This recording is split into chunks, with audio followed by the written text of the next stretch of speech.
Bienvenue sur Chat Info TV, c'est l'heure du journal d'information, les titres de l'actualité de ce samedi 24 février. Maître Bongoro Théophile fustige le gouvernement par rapport à l'augmentation du prix du carburant.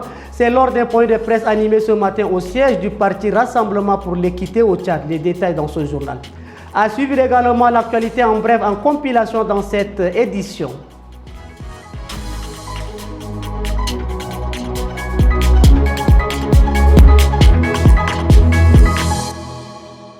Bonsoir. Comme mentionné dans les titres, Maître Bongoro Théophile, le conseiller national et président du parti Rassemblement pour l'équité au Tchad, a fait une communication ce 24 février au siège du dit parti. Un point de presse au cours duquel le leader du PRET a levé le ton sur la situation socio-politique et économique que traverse le Tchad. Il pointe particulièrement du doigt les arguments fondés par le gouvernement relatifs à l'augmentation du prix du carburant. Ngena Ondoum Sentia et Boyom Krios. Lui aussi n'est pas resté sur le côté de la scène. Maître Bongoro Théophile, face à la presse, a haussé le ton sur la situation sociopolitique et économique qui sévit actuellement au Tchad. Le président du parti Rassemblement pour l'équité au Tchad, en sa qualité de conseiller national, estime que les arguments qui soutiennent la hausse du prix du carburant n'est rien d'autre qu'une mascarade. Qu'il nous explique qu'est-ce qui a présidé au choix de l'augmentation du prix du carburant. Alors les arguments, comme vous le dites si bien, sont tirés par les cheveux. Quand on nous assène que c'est pour lutter contre la fraude, ça fait rigoler. Qu'on se prenne un peu au sérieux. On ne peut pas calquer notre développement économique, prendre des décisions avec une telle incidence sur ce qui se passe chez un pays voisin. On a les réalités qui sont les nôtres. Et on a des institutions, comme la brigade de lutte contre la fraude, qui nous payent cher, qui nous coûtent très cher plutôt, qui pèsent sérieusement sur le budget de l'État. On doit mettre au travail pour sécuriser nos frontières. Bongoro Théophile était le choix de l'Alliance Victoire face au défunt président Idriss Déby Itno lors des élections présidentielles de 2021. Cette alliance était mise sur pied par un ensemble de partis politiques de l'opposition. Aujourd'hui, l'on se demande s'il représentera encore l'opposition. On dit on décidera souverainement qui il faudra soutenir et avec qui travailler. Ou accepter que qui vient nous soutenir, parce que nous aussi nous avons l'ambition de devenir président. On a apprécié 3, 4, 5, 4 de figures ici. Qui soutenir? Et c'est la convention qui décide. Ça veut dire que nous y allons pas ça dans cette hypothèse. Alors si nous y allons, soutiendrons-nous un autre candidat pour qu'il prenne une part active? Deuxième cas de figure. Troisièmement, nous-mêmes sommes candidats. On voudra que les gens viennent autour de nous, comme ce fut le cas avec l'Alliance Victoire. Le calendrier électoral officiel de la présidentielle n'est pas encore connu. Mais déjà, plus de 100 partis politiques ont annoncé leur soutien au mouvement patriotique du salut. Les mouvements politico-militaires, le Conseil démocratique révolutionnaire CDR et l'Union des forces démocratiques pour le développement fondamental UFDDF ont annoncé ce vendredi leur retrait effectif de l'Union des forces de la résistance UFR. Le 16 février courant, ces deux groupes ont annoncé dans un communiqué conjoint leur intention de quitter la coalition UFR dirigée par Timan Erdimi. Ce qui est fait ce vendredi 23 février lors des points de presse. Suivez l'extrait du responsable de l'UFDDF, Ali Adoum Manani, proposé par Judith Kamtar.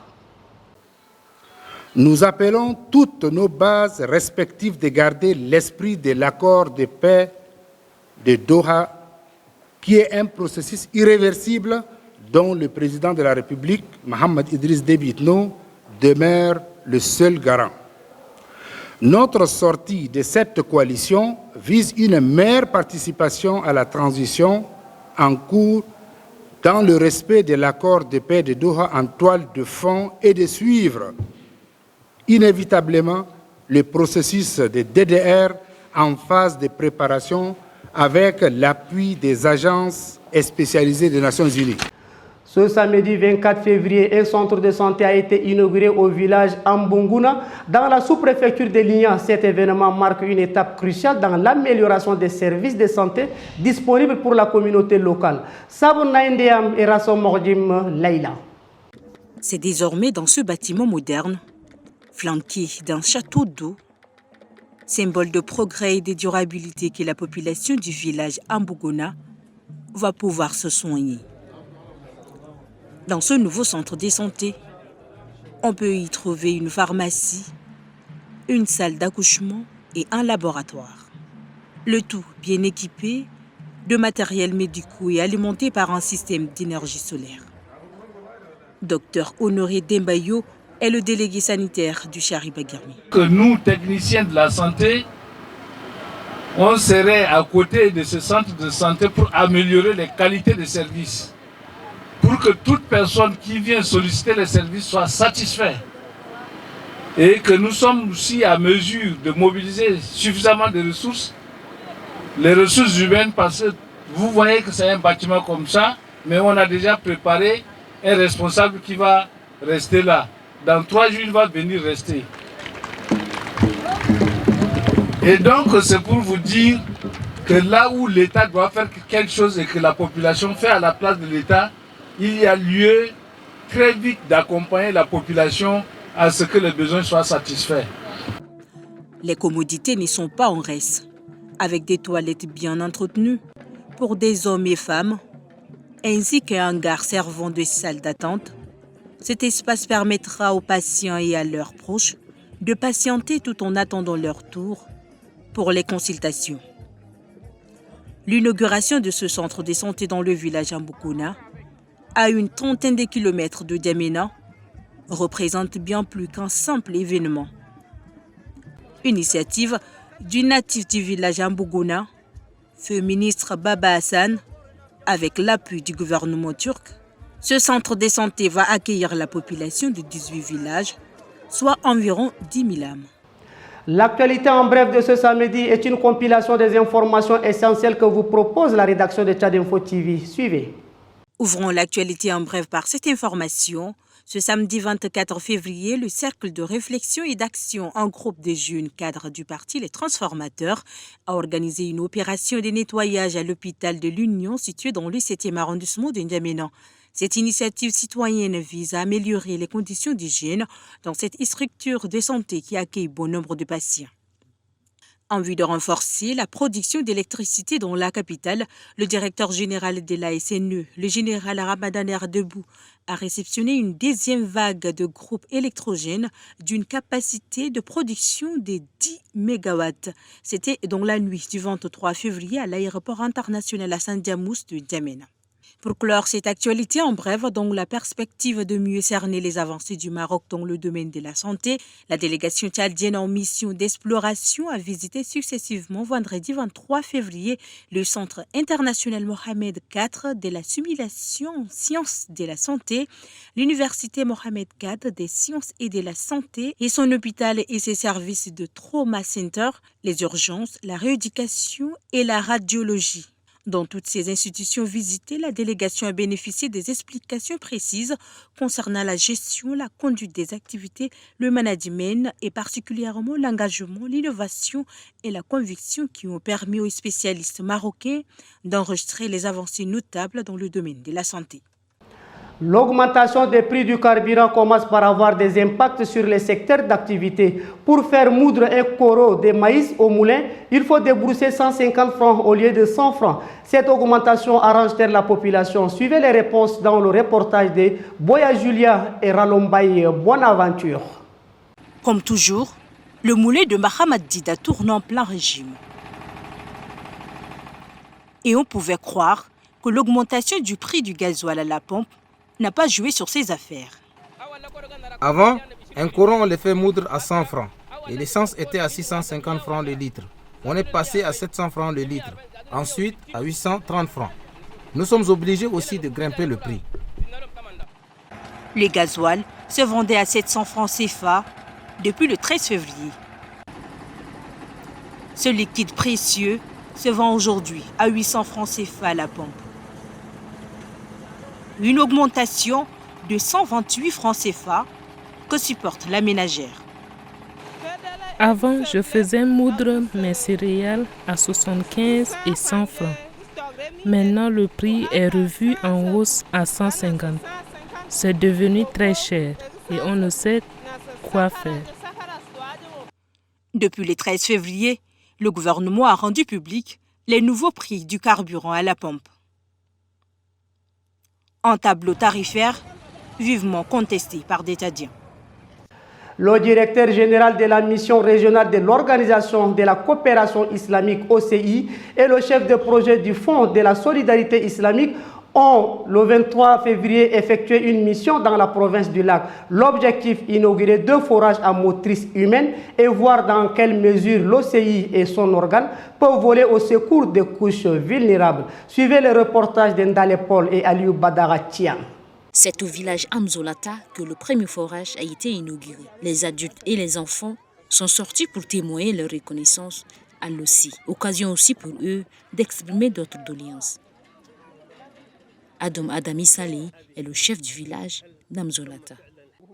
Nous vous remercions pour la construction de ces points d'eau. Nous vous encourageons à faire davantage car nous manquons de médicaments et d'enseignants qualifiés. Nous sommes pauvres et exposés. Toute aide que vous nous apporterez nous sera d'une grande utilité. Dans le second village, Laorum, l'eau potable se faisait rare. L'installation des forages fait aussi pousser aux populations un offre de soulagement. L'OCI en appelle à l'entretien de ces ouvrages. Ali Timid Kaora, DG, mission régionale de l'OCI. C'est bien de donner l'eau, mais l'hygiène va aussi avec. Vous pouvez avoir un point d'eau qui est potable, mais l'hygiène peut impacter un peu sur sa qualité. Donc j'encourage la population vraiment à entretenir ce point d'eau, à le maintenir un peu propre. Ça conditionnera beaucoup la qualité de l'eau. Et j'encourage énormément le fonds à faire encore plus pour les populations qui n'en ont pas encore ce type d'ouvrage-là. Parce que l'eau potable, vous voyez, c'est un petit ouvrage comme ça, mais qui a beaucoup d'impact. Impact en termes de temps pour les femmes, n'est-ce pas, pour la corvée de l'eau. Impact en termes des enfants pour leur éducation. Impact en termes de santé pour toute la communauté. Donc j'encourage vraiment la communauté à bien s'occuper de ce point d'eau-là, vraiment parce que ça a des impacts énormes sur son bien-être, son quotidien.